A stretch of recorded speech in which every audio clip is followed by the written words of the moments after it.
Bonjour et bienvenue dans cette nouvelle vidéo dans laquelle je souhaite attirer votre attention sur les termes que vous pouvez utiliser et ceux qu'il vaut mieux éviter lorsqu'on est un professionnel du bien-être. Pour cela, notre partenaire Élise Guiodis de Numétique Avocat va nous aider à trouver les bons termes pour présenter votre activité dans le bien-être. Alors bonjour Élise, tu vas bien? Bonjour Elodie, oui très très bien, ravie de te retrouver pour cette nouvelle vidéo juridique. Moi Et, euh, aussi. et oui, tu as raison, on va parler des bons termes et des mauvais termes, parce que c'est pas un sujet simple quand on est praticien de santé naturelle, de choisir quels sont les bons mots ou les mauvais mots qu'il vaut mieux éviter, pour éviter de se mettre en danger, justement. Donc on va parler de ça dans cette petite capsule. Super, je pense que ça va en intéresser plus d'un. Alors, juste avant de rentrer dans le vif du sujet, Elise, est-ce que tu peux te présenter brièvement pour ceux qui ne te connaîtraient pas encore? Oui, donc je suis Élise Guiodi, je suis avocate, je travaille du côté de Grenoble, dans les montagnes. Et mon cœur de métier, c'est le droit du numérique, mais j'accompagne beaucoup de praticiens à mieux se sécuriser au plan juridique. Donc, je fais régulièrement des webinaires, des vidéos pour les aider à comprendre ce qu'ils peuvent faire, pas faire, ce qui est interdit, à leur expliquer qu'il faut des conditions générales, qu'il faut respecter le RGPD, voilà, tous ces sujets un peu difficiles à appréhender, et pourtant qui sont très importants. Donc voilà, pour ceux qui souhaitent en savoir plus sur moi, vous pouvez vous aller sur mon site internet. J'ai créé une page dédiée aux praticiens de santé naturelle sur laquelle je leur propose différentes solutions pour se mettre en conformité. Super, on mettra le lien sous la vidéo, comme ça ce sera facile. Du coup, est-ce que tu peux nous préciser, on va rentrer maintenant dans le vif du sujet, pourquoi le praticien du bien-être doit faire attention aux termes qu'il emploie pour se présenter et présenter ses activités? Oui, c'est un sujet, comme je le disais tout à l'heure, important et difficile, que je constate vraiment quotidiennement. À chaque fois que j'échange avec un praticien, ou quasiment à chaque fois, on se pose la question de savoir comment est-ce qu'il doit présenter son métier, présenter ses activités.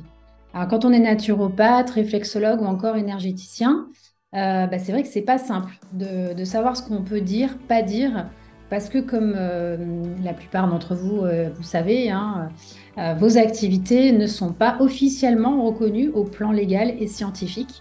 Donc, c'est compliqué parce qu'il n'y a pas de texte qui vient dire ce que c'est que la naturopathie, quels sont les termes finalement que vous pouvez utiliser et ceux que vous ne pouvez pas utiliser justement. Donc, c'est compliqué. Donc voilà, c'est vrai que c'est pas simple. Alors, il y a des termes qui sont à éviter parce qu'ils sont, par exemple, réservés. Par exemple, je te donne l'exemple du titre de médecin. La profession de médecin, c'est une profession qui est réglementée, qui est réservée à certains professionnels qui ont voilà, suivi des études de médecine et obtenu leur diplôme de médecin.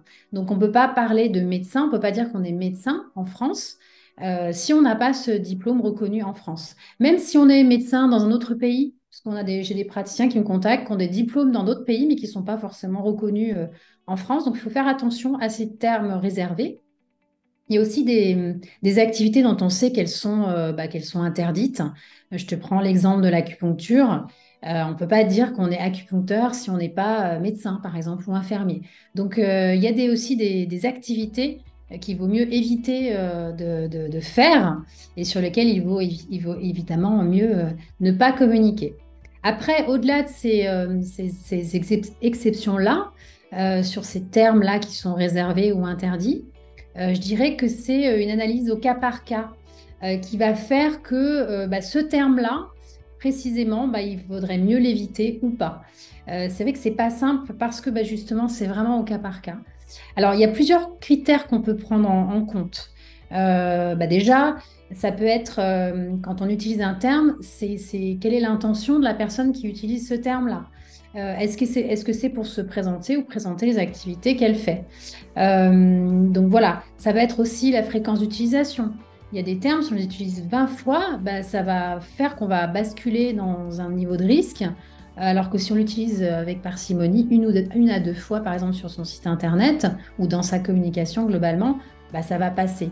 Donc voilà, c'est pour ça que c'est toujours compliqué de vous dire bah, ce mot-là c'est interdit, ce mot-là c'est possible. Ça va vraiment dépendre. Par exemple, je reprends l'exemple du site internet. Je vois pas mal de praticiens qui écrivent des articles pour parler, par exemple, de la naturopathie. Donc, bah, ça va dépendre du contexte de la phrase, en fait, dans lequel les termes sont utilisés, qui va faire que bah, finalement, ce terme-là, il n'est pas forcément adapté à cet endroit-là. Donc, tu vois, c'est vraiment au cas par cas et c'est du coup pas simple. Mais ce qu'il faut savoir, c'est que les autorités, quand elles contrôlent le praticien et qu'elles regardent bah, justement les termes qui sont utilisés, ce qu'elle va regarder précisément, elle va vérifier si finalement ce que le praticien dit ou écrit ne peut pas possiblement induire en erreur le consommateur hein, ou le potentiel consommateur sur les aptitudes du professionnel, sur le fait de savoir, par exemple, si un produit ou une prestation serait de nature à guérir, par exemple, une maladie. Donc, c'est plutôt sur cette partie-là, en fait, que le contrôle bah, par exemple, d'un agent de la DGCCRF va se faire. Donc voilà ce que je peux en dire. Il faut retenir que voilà, c'est vraiment une analyse au cas par cas. Après, c'est vrai, de toi à moi, il y a quand même une liste de mots qu'il vaut mieux éviter d'utiliser trop. Donc, ce n'est pas une liste de mots interdits, d'accord? Il n'y a pas de loi qui vienne interdire ces mots-là. Maintenant, si on veut en citer quelques-uns qu'il vaut mieux éviter, j'ai comme ça tout de suite en tête le terme de thérapie. Et tout ce qui se termine en happy, donc d'accord, puis même le terme de thérapeute. Tu vois, j'ai pas mal de professionnels du bien-être qui se qualifient de thérapeute. Je pense que c'est mieux pour eux de s'appeler praticien en naturopathie plutôt que thérapeute. Euh, voilà, il y a peut-être une manière aussi de tourner les choses. Parce que pour moi, le thérapeute ou la thérapie, on s'associe assez facilement aux soins finalement. Je sais pas ce que tu en penses, Elodie, mais moi, en tout cas, je Oui. l'associe assez facilement et je trouve que du coup, c'est quand même plus soft de parler de professionnel du bien-être, du mieux-être, du praticien en quelque chose plutôt que thérapeute. Donc, tout ce qui est lié à la thérapie, aux soins, je vois pas mal aussi de praticiens qui utilisent ce terme de soins. Soins énergétiques. Ben, moi, je parlerais plutôt de pratique énergétique. Évidemment, tout ce qui est lié à la guérison, il vaut mieux éviter. Guérison, patient. Ben non, vous ne pouvez pas dire que vous avez des patients. Même si je sais, on en parlait juste avant avec Elodie, pour certains, je pense notamment à des énergéticiens que je connais en énergétique chinoise, pour eux, ils ont des patients. Ben non, en fait, il faut s'habituer, c'est un réflexe à acquérir, se dire que non, on ne peut pas avoir officiellement de patients, donc il faut parler de clients. Clients, usagers, mais pas patients. Traitement, c'est pareil, c'est des termes qu'il vaut mieux éviter parce que traitement, diagnostic, c'est souvent associé à la maladie et à ce que peut faire et ce qui est réservé aux médecins en général. Donc voilà, parler plus de bien-être, de mieux-être, plutôt que de maladie, parler de clients plutôt que de patients. Voilà, je pense que j'ai à peu près fait le tour. Qu'est-ce que tu voudrais rajouter, Elodie? Oui, bah c'est vrai que c'est ces termes-là qui sortent le plus souvent, hein, c'est ceux que j'entends le plus souvent. Bah, je ferai juste un petit aparté, un petit clin d'œil pour les praticiens qui sont dans le bien-être et aussi dans la santé, qui font partie du corps médical, qui le sont ou qui l'ont été. Bah, moi, c'était mon cas, puisqu'avant d'être naturopathe, j'étais préparatrice en pharmacie. Donc, c'est vrai que quand on change cette casquette, c'est pas toujours simple à faire. Au début, c'est vraiment faut vraiment se concentrer, il faut réfléchir aux mots qu'on sort quand on a la casquette de naturopathe, dans mon cas par exemple, et utiliser vraiment les bons termes. Donc ne pas dire, voilà, comme tu l'as dit, patient, traitement, etc. On fait pas d'ordonnance, on fait pas de prescription. Voilà, nous on fait des comptes rendus avec des conseils, et en naturopathie des plans d'hygiène vitale.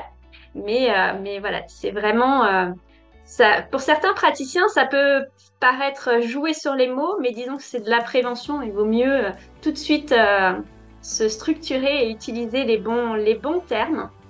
Et voilà, quand on est dans le métier du bien-être, on est dans le métier du bien-être. On utilise les termes approprié pour le bien-être. Et quand on remet la casquette médicale dans le cas où on aurait les deux encore en activité, bah voilà, on remet la blouse blanche, on est du corps médical et on peut utiliser les termes. Mais voilà, le fait est de dissocier les deux réellement et de se dire, bah, je suis en train de faire quoi là? Je fais de la naturopathie, donc il n'y a pas de mots, de termes médicaux, il n'y a pas de raison de les utiliser, quoi. Donc c'est vrai que c'est une gymnastique au début, hein, je l'ai faite personnellement, donc je sais que c'est un peu sportif. Il faut se reprendre à plusieurs reprises, mais voilà, avec le temps, ça se fait naturellement.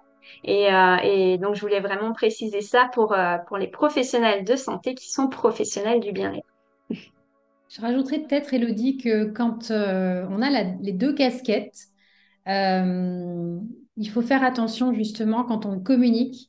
Par exemple, si on communique sur ses activités de naturopathie, pour reprendre cet exemple-là, il vaut mieux éviter de trop associer sa casquette de professionnel de santé. Donc, c'est bien de séparer dans la communication ce qui relève du médical, ce que tu disais, de ce qui relève de la santé naturelle. Et bien préciser euh, que les activités de naturopathie viennent en complément. Elles viennent pas c'est pas une alternative du soin conventionnel. On est vraiment sur une approche complémentaire au médical. Donc, Mhm. et donc voilà, c'est comme ça qu'il faut le présenter. D'ailleurs, ça me permet de rebondir sur le petit conseil pratique que je peux donner à ceux qui nous écoutent. Comment, dans sa communication, peut-être appuyer un petit peu plus pour justement éviter tout risque de sanctions. Moi, ce que je vous invite à faire pour ceux qui ont un site internet, par exemple, ou dans vos conditions générales de vente, hein, c'est de prévoir un petit encart pour le marquer noir sur blanc.